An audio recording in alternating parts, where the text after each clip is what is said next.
Hi there, I'm Jim Brayshaw. Thanks for taking 4 minutes of your time to talk about a very important little piece of information Paul shared with us. So we're going to do this as quickly as we can because it's not that difficult when we consider some things about this angel who transforms itself into an angel of light. Let me just read that passage from 2 Corinthians 11, 13 to 15. For such are false apostles, deceitful workers, transforming themselves into the apostles of Christ. And no marvel, for Satan himself is transformed into an angel of light. Therefore, it's no great thing if his ministers also be transformed as the ministers of righteousness, whose end shall be according to their works. We need to know a few things if we're going to understand who this Satan is, what this light is, and what an angel is in this passage, because Paul had an understanding that was unique to his day, way different than our day. Actually, let's just flip that on its head. Our understanding today is typically unique. It's not at all connected to the original understanding Paul would have had, nor his audience would have had. Consider this. Paul was a Hebrew believer in Messiah. His job was to preach what he understood as truth to the people in the Corinthian area and around the entire ancient Near East area in Jerusalem and beyond. And so Paul would have his frame of reference from what? From the Old Testament, from the Hebrew scriptures. And we can find what light is, first of all, as a metaphor if we look into a passage in Isaiah. In Isaiah 8:20, we're told, to the law and to the testimony, if they speak not according to this word, it's because what? There's no light in them. And that is referring to no truth in the people, the men, the false religious leaders and teachers who would teach in accord with their own beliefs and doctrines. And they would often transform themselves into ministers of righteousness.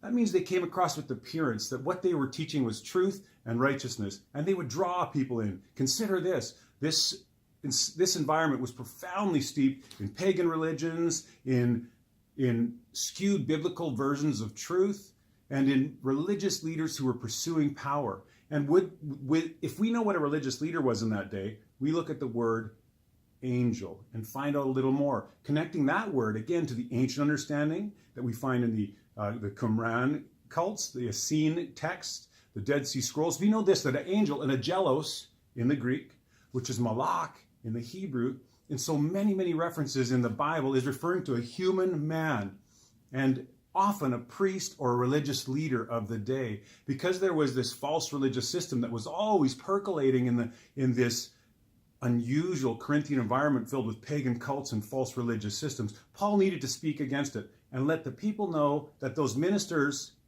of righteousness were really human messengers, angelos, transforming themselves as angels of light. But that leaves us with the word Satan and Satan and Satanas. How does that word fit in here? Well, we see it with a capital S in this New Testament passage. In almost all Bibles, it's written with a capital S in the English.